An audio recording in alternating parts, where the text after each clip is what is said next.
계신 나의 하나님, 내가 주를 높이고 영원히 주의 이름을 송축하리이다. 왕이신 나의 하나님, 왕이신 나의 하나님, 내가 주를 높이고 영원히 주의 이름을 송축하리이다. 왕이신 나의 예수님, 왕이신 나의 예수님, 내가 주를 높이고 영원히 주의 이름을 송축하리이다.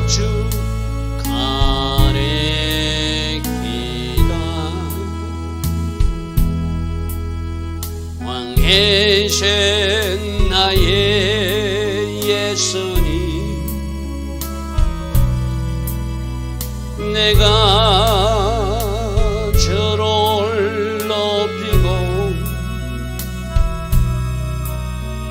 영원히 주의 이름을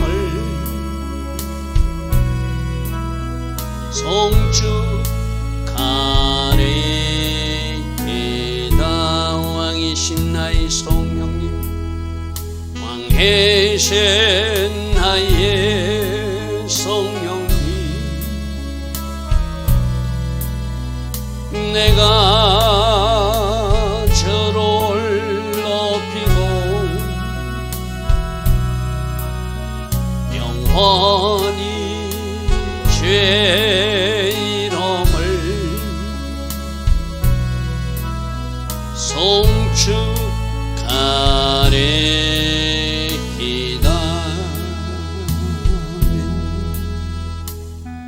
좋으신 아버지 하나님, 날마다 새벽마다 우리에게 이 새벽 은혜를 주셔서 하루의 첫 시간 하나님을 예배할 수 있는 이 은혜의 길로 인도하시니 감사합니다.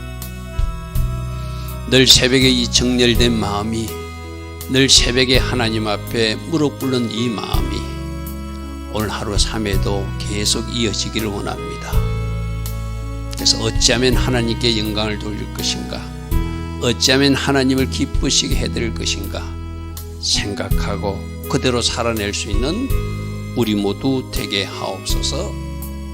오늘도 우리 육으로 살지 않도록 성령으로 다스려 주시고 성령님 우리를 인도하여 주심으로 결과로 하나님을 기쁘시게 하고 우리 모두도 기쁨 충만한 하루가 되게 하옵소서. 예수와 하마시아 이름으로 감사하며 기도드리옵나이다. 아멘.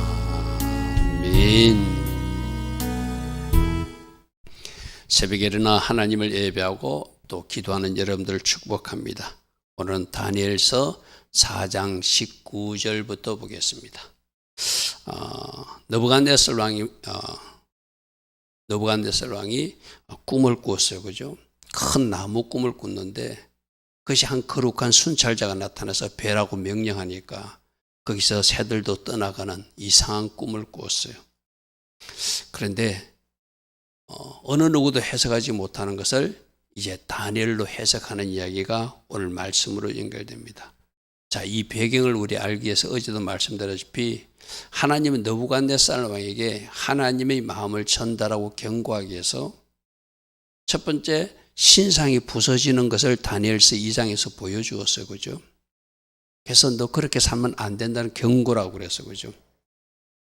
그리고 그 새 친구들이 신상에게 절하지 않으므로 푸른 불에 던져놨다 살아나는 사건을 통해서 또 하나님 경고하셨어요.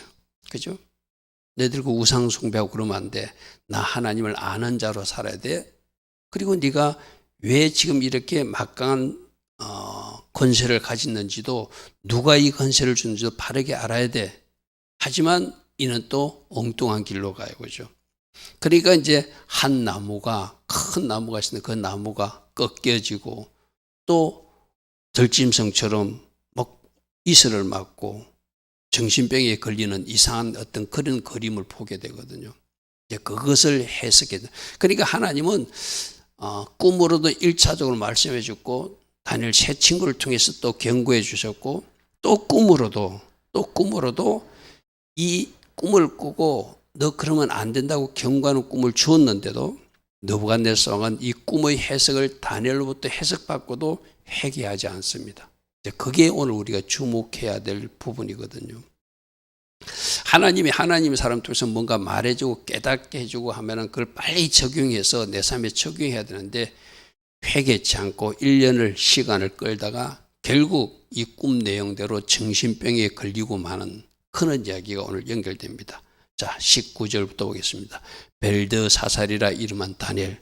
그들은 벨드사살이라 부르지만 다니엘은 벨드사살로 산 것이 아니라 베이어 나의 생명을 당신이 보존하소서 이렇게 산 것이 아니라 누구 의지하고 살았죠? 하나님이 나의 심판관이고 재판관임을 알고 늘 하나님 앞에서의 삶을 산 사람이 다니엘이었어요. 그 꿈 이야기를 듣고 한동안 놀라운 마음으로 번민하는지라 그가 털으면서 자동적으로 하나님 주신 지식의 연사로 지혜로 해석이 되는 거예요. 이 꿈은 이런 꿈이구나. 여러분들도 하늘부터 지혜와 지식 은사가 임하면은 어떤 상을 바로 알게 되는, 이게 하나님 주신 어떤 은혜거든요. 꿈을 들려주는데 이게 무슨 꿈이라는 해석이 자동적으로 되어지는 것. 그런 상태니까 이 꿈의 내용을 아니까 이거 엄청난 일이 벌어지는구만. 왕이 정신병에 걸리는구만. 들짐승처럼 하늘 이슬 받고 풀을 먹고 저 사람들에게 쫓겨나서 7대를 지나는 그 이야기를 다니엘은 대부분에 알아버린 거예요. 그러니까 마음으로 번민하고 걱정하면서 놀라며 이러기를, 왕이 그에게 말하기를 벨드사살아 너는 이 꿈과 그의 해석으로 말미암아 번민할 것이 아니라 사실대로 내게 말해주라 하니까, 내 주여 그 꿈은 왕을 미워하는 자에게 응하고 그 해석은 왕의 대적들에게 응하기를 원합니다. 지금 다니엘은 그게 이제 박수장, 그 자문관 자리, 최고 높은 자리까지 올라갔어요. 그죠? 그 자기들 종교 지도자들이 그룹에 쓴 최고 높은 자까지 올라갔어요. 그런데 이것을 이야기하기는 참 거북스러운 거예요. 지금 다니엘이 이게 어떤 일인지 알거든요. 그러니까 이런 왕에게 일어나지 않기를 원합니다. 차라리 왕의 대적자에게 일어나기를 원합니다면 이 말 속에 의미가 있죠. 지금 엄청난 하나님의 계획을 내가 들었는데 빨리 왕은 깨닫고 일이 일어나지 않도록 회개해야 되겠습니다 하는 의미가 포함된 말이죠. 내가 어제도 말씀드렸습니다. 계속 말씀해, 하나님이 이렇게 미리 예언적 꿈을 느부갓네살에게 보내주는 것은, 보여주는 것은 그래도 그에게 긍휼을 베풀고 은혜를 베푸시고 싶다는 하나님의 메시지거든요. 이런 일이 일어나니까 당하라는 것이 아니라 이런 일이 일어나기 전에 너 빨리 깨닫고 회개하고 나의 막대기로 바른 자리에 서라는 이야기거든요. 그런데 어리석은 사람은 그렇게 하지 못한다고 어제도 말씀드렸어요. 그죠? 자, 20절. 왕께서 그 나무가 자라서 견고해지고 그 높이는 하늘에 닿고 땅끝에서 보이는 이 왕의 건세를 상징한다고 그랬어요. 그죠? 왕이 굉장한 건세를 가져서 저 땅 변방에서도 왕을 바라볼 수 있는 그런 어떤 막강한 건세를 가진 왕으로서 자랐습니다. 이 모든 것도 하나님이 하신 일인데 왕은 그것을 모르고 지금 교만으로 하늘로 치솟고 있습니다. 이 말이죠. 그 잎사귀는 아름답고 그 열매는 많아서 모든 사람들이 여기 와서 먹을 것을 찾아가는 그런 부강한 나라가 되었고 그런 왕의 지위를 가지게 되었습니다. 그래서 들짐승도 그 아래 찾아와 살고 공중에 나는 새도 각국의 많은 나라들도 이 나라에 와서 자기들이 거래해가면서 자기들이 필요한 것을 가져가는, 우리나라의 힘을 빌리고 싶어서 우리와 동맹 맺자고 하는 그런 나라들이 찾아오는 그런 막강한 나라가 되었습니다. 이 말이죠. 그죠? 오늘 앞에서 설명한 바였어요. 그죠? 자, 왕이여, 이 나무는 바로 왕을 상징합니다. 자, 여기까지는 좋아요. 그죠? 모든 나라가 자기를 쳐다보는 것 같고, 자기가 모든 나라에 자기 건세가 미치고, 모든 나라들이 자기에게 도와달라고 하니까 뭐 굉장한 나라가 되었으니까 기분 좋은 모습이잖아요. 근데 그 뒷모습은 한 순찰차가 나타나서 그 나무를 베어버리는 일부터가 이제 문제죠. 그죠? 이 나무가 바로 곧 왕입니다. 왕이 자라서 견고해지고 창대해서 그 건세는 이 하늘에 단다는 좋은 의미도 되지만 교만하다는 이야기잖아요. 그죠? 건세는 땅가같이 면서 모든 나라 사람들이 왕을 바라보는 그런 지위까지 오르게 되었습니다. 그런데 이 일도 누가 하셨다고? 하나님 하신 일로 알면 참 좋은데 왕이 그것을 모르고 교만한 모습으로 사는 것이 안타깝습니다 하는 의미도 있겠죠. 자, 23절 왕이 보신즉 한 순찰자 한 거룩한 자, 이 천사라고 그래서 그죠? 하늘에서 내려와서 명령하미를 그 나무를 베어 없애버리라. 이 나무가 누군데? 지금 그 느부갓네살 왕인데요. 그죠? 온 세상을 호령하듯이 통치하고 있는 바벨론의 왕인데 이 나무가 펴진다고 하는 거예요. 그러나 그 하나님이 긍휼과 은혜를 베풀어서 완전히 변하지 말고 그 그루터기는 남겨두는 것이 그래도 기회를 주는 모습이라고 그래서 그죠? 땅에 남겨두고 새와 노줄로 묶어버린다는 것은 뭔가 결박되고 뭔가 행동이 부자연스러운, 제가 어제도 말씀드렸죠. 정신병에 걸려서 그가 이렇게 묶고 나야 되는 그런 신세가 됐다는 것을 새와 노줄로 동이고, 그것을 덜풍을 가운데 두니까 바깥에서 우리 마치 좀 정신이 이상한 사람들이 막 밤에 비 맞고 돌아다니든지 옷을 벗고 돌아다니든지 짐승처럼 행동하는 것도 있잖아요. 소리를 지르는 바로 그 모습이에요. 밖에 나가서 하늘이 이슬해졌고 또 들짐승과 더불어 거기서 뭐 풀도 뜯어먹고, 일곱째를 지내는, 일곱째는 꼭 7년이라는 것보다는 하나님이 정한 때를 지내게 된다고 그런 꿈을 꾸었는데 이것이 왕이 당할 일입니다. 이 나무는 누구다? 곧 왕입니다. 그러니까 왕이 이렇게 될 것입니다. 뭔가 세 줄로 묶여지고 들짐승처럼 풀도 먹고 바깥에 나가서 하늘의 이슬을 맞고 살고 그런 어떤 일을 당하게 될 것입니다. 이 말이죠. 자, 24절 왕이여 그 해석은 이러한데 지극히 높으신 이가 명령하신 것이 내 주 왕에게 미칠 것입니다. 하나님이 미래에 일어난 일을 지금 보여주고 있으니 왕이시여 지금이라도 하나님 앞으로 돌아와서 하나님 앞에 회개하면 이 일이 일어나지 않습니다. 그런데 그대로 계속 교만한 모습으로 살면 왕에게 맡기신 그 건세와 능력을 다 뺏어버리고 저렇게 들짐승처럼 이슬을 맞고 사는 일이 발생할 것입니다 하는 이야기죠. 이게 왕에게 미칠 일입니다. 25절 왕이 사람에게서 쫓겨나게 될 것입니다. 쫓겨나게 될 것입니다. 그래서 들짐승처럼 살게 될 것입니다. 소처럼 풀을 먹고 살게 될 것이고 이슬을 맞게 살게 될 것이고 일정한 때 7대를 그 기간을 보내게 될 것입니다. 자, 그 다음에 왜 이렇게 하는가가 그 다음에 표시되었어요. 이런 징계의 과정을 통하여 지극히 높으신 이가 사람의 나라를 지금 다스리고 있고 하나님의 뜻대로 그것을 누구에게 주시는 줄을, 하나님이 왕도 세우고 폐하시는 줄을 왕이 그 일로 알게 될 것입니다. 자, 하나님이 징계는 그 사람을 깨닫게 하는 거예요. 그죠? 지금 느부갓네살 왕은 하나님이 막대기로 사용하던 왕이었거든요. 이방인 왕이지만. 근데 그가 잘못 교만한 모습으로 어긋난 길로 가니까 그가 깨닫게 하기 위해서 이 정신병이 걸리게 하고 이슬을 맞게 하고 들짐승처럼 살게 하고 일정 기간을 보내서 그때 이 모든 일이 다니엘이 말하던 그 하나님이 하신 일이구나. 다니엘의 그 새 친구들, 그들을 풍부불에서 살신 그 신이 하신 일이구나 깨닫게 하시고자 하나님이 이 일을 일으킬 겁니다. 이 말이죠. 그죠? 그럼 이 일이 일어나서 깨닫는 것도 중요하지만 일어나기 전에 지금 다니엘이 미리 해석을 해줬잖아요.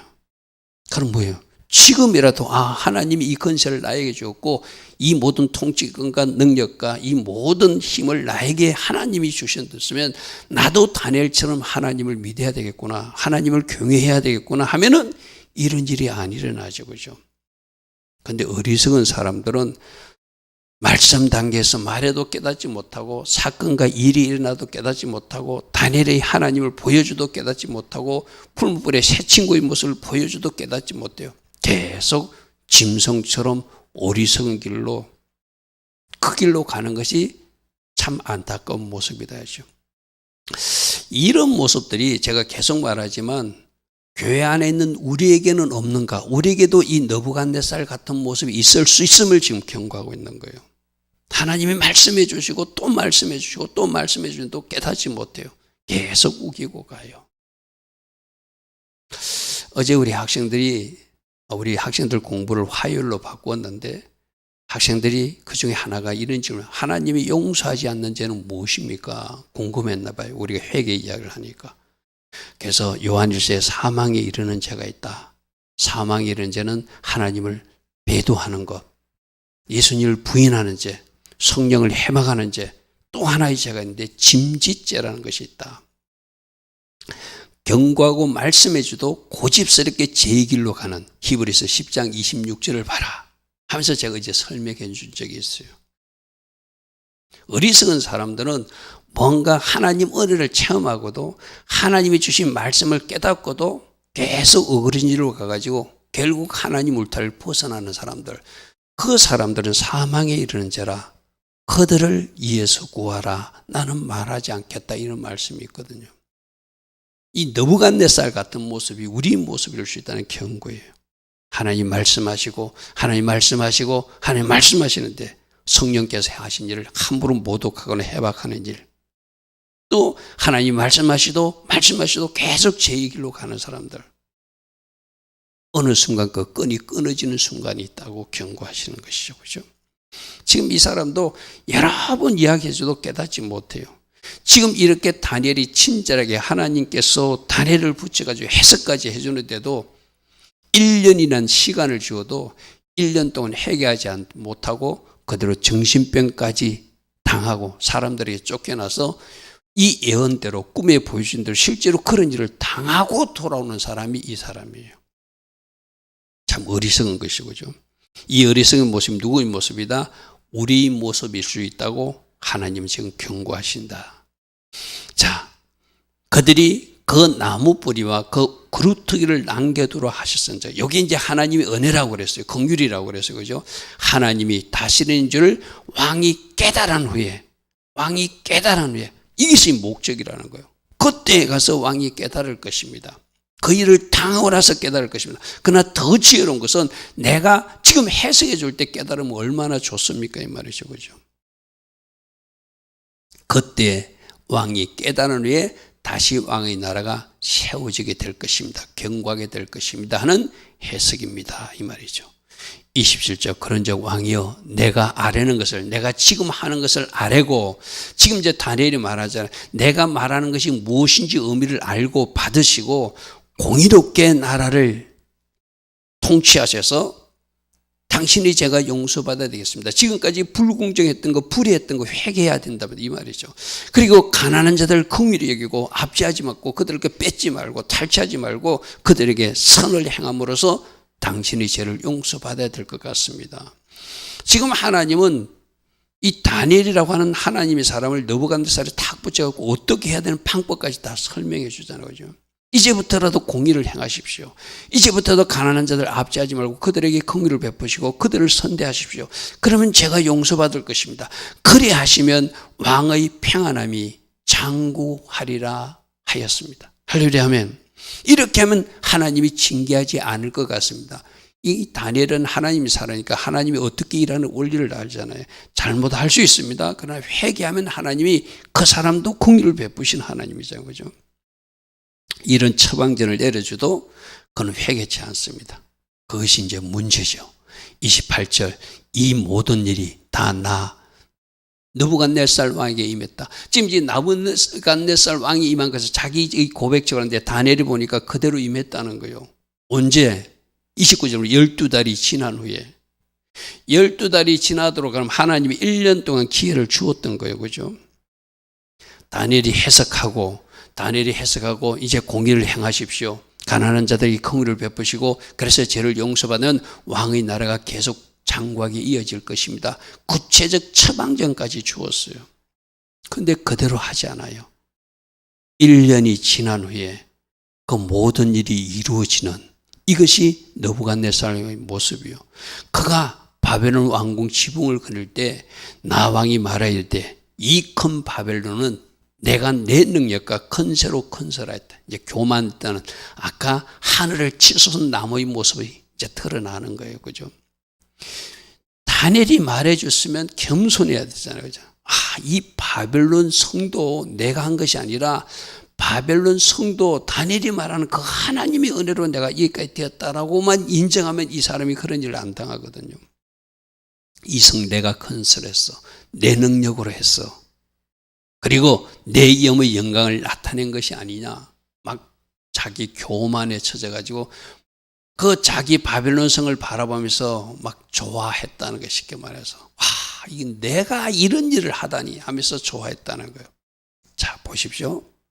31절에 이 말이 끝나기도 전에 막 자기 자랑을 하고 있을 때 나왕의 입에 있을 때 하늘에서 소리가 내리되 느부갓네살 왕아 내가 네게 이미 말하였노니 이제 너희 왕위가 너에게서 떠났느니라.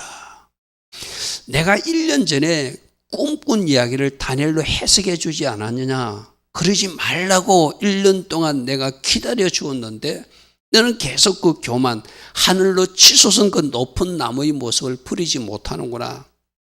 그래서 내가 너를 깨닫게 해서라도 돌아오기 위해서는 내가 예언한 그 꿈 내용이 이제 이루어져야 되겠다 이 말이죠.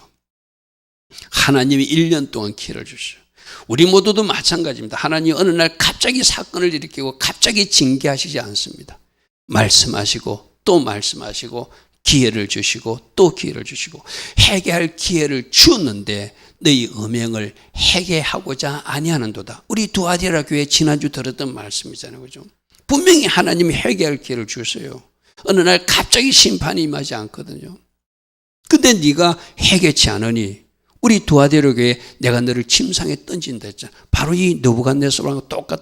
회개할 기회를 주는데 안 하니까 그에게 질병으로 징계하시는 거예요. 질병으로 징계하시는 거예요. 하나님 일하는 원리는 똑같거든요. 32절 네가 사람에게서 쫓겨나게 될 것이고 들짐승과 함께 산에서 살게 될 것이고 소처는 풀을 먹게 될 것이고 이와 같이 7대를 지내서 지극히 높으신 하나님이 이 모든 세상을 다스리는 줄 네가 그때 뭔가 깨닫게 될 것이다.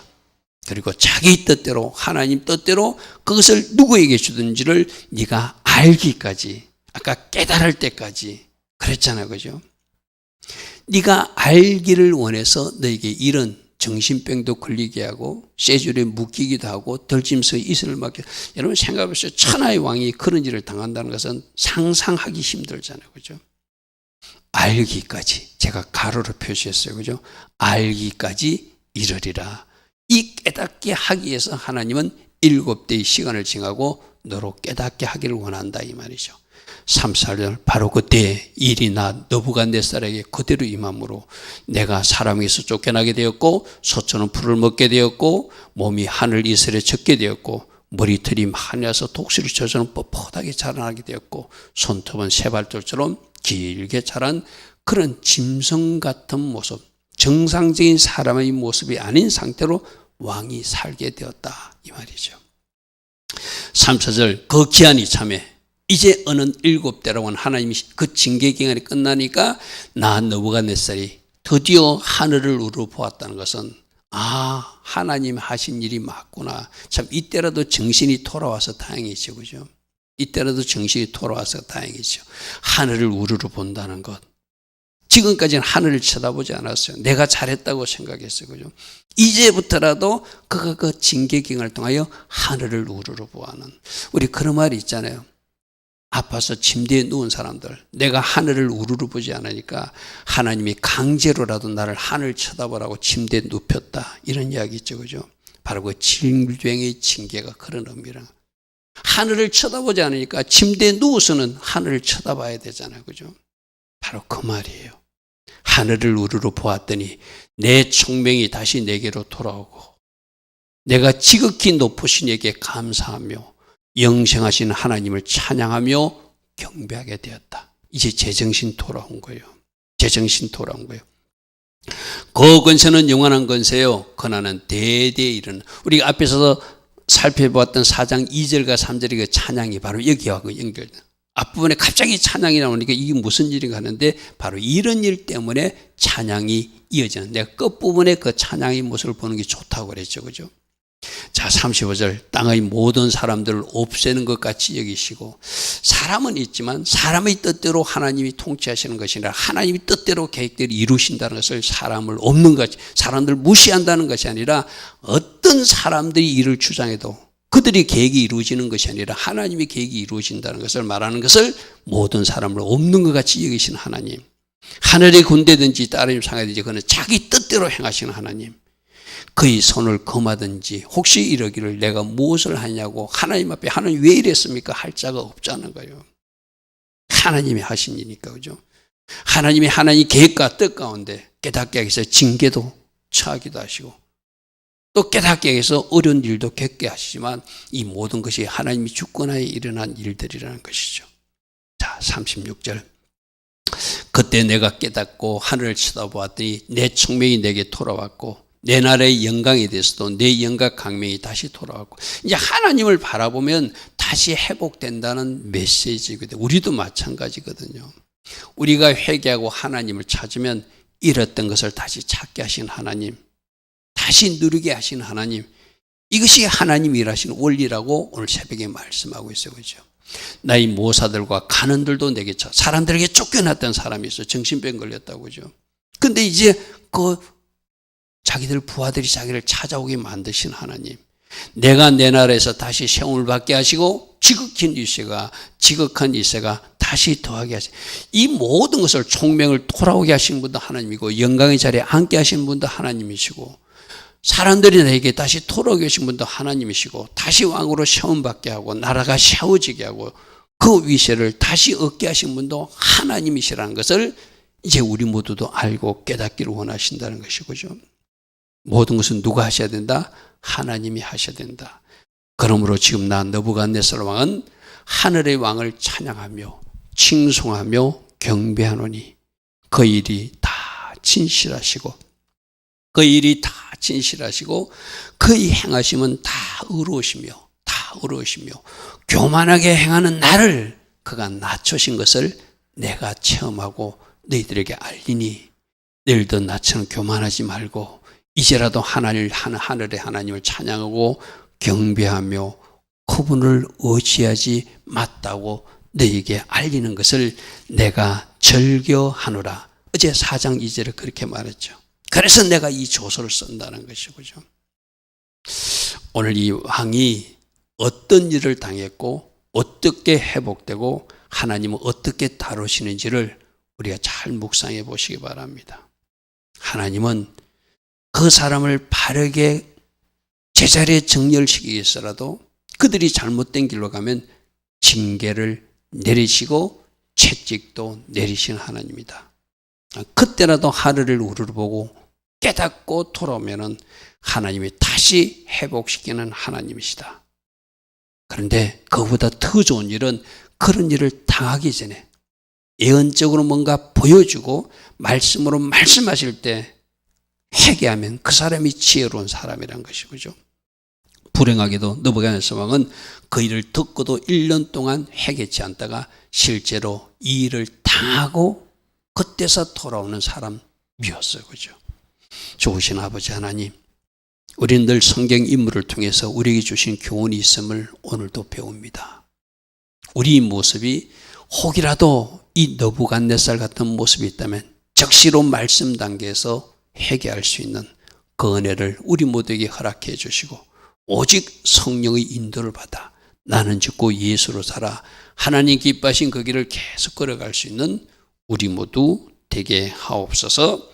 예수와 하마시아 이름으로 감사하며 기도드리옵나이다. 아멘.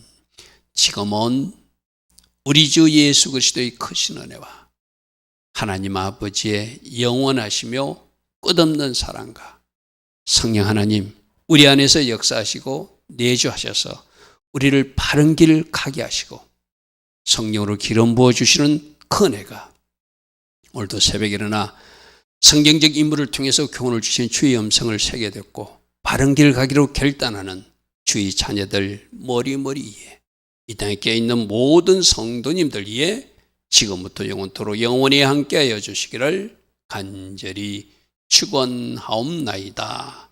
아멘. 주님 감사합니다. 주님 감사합니다. 오늘도 성령께서 우리 각산해 주시는 음성을 꼭 듣게 하시고 하나님께서 일하시는 원리를 보여주시고 말씀하셨사오매 말씀 단계에서 깨달아서 주님 기뻐하신 자리로 돌이키는 우리 모두 되게 하옵소서. 주님 감사, 주님 감사.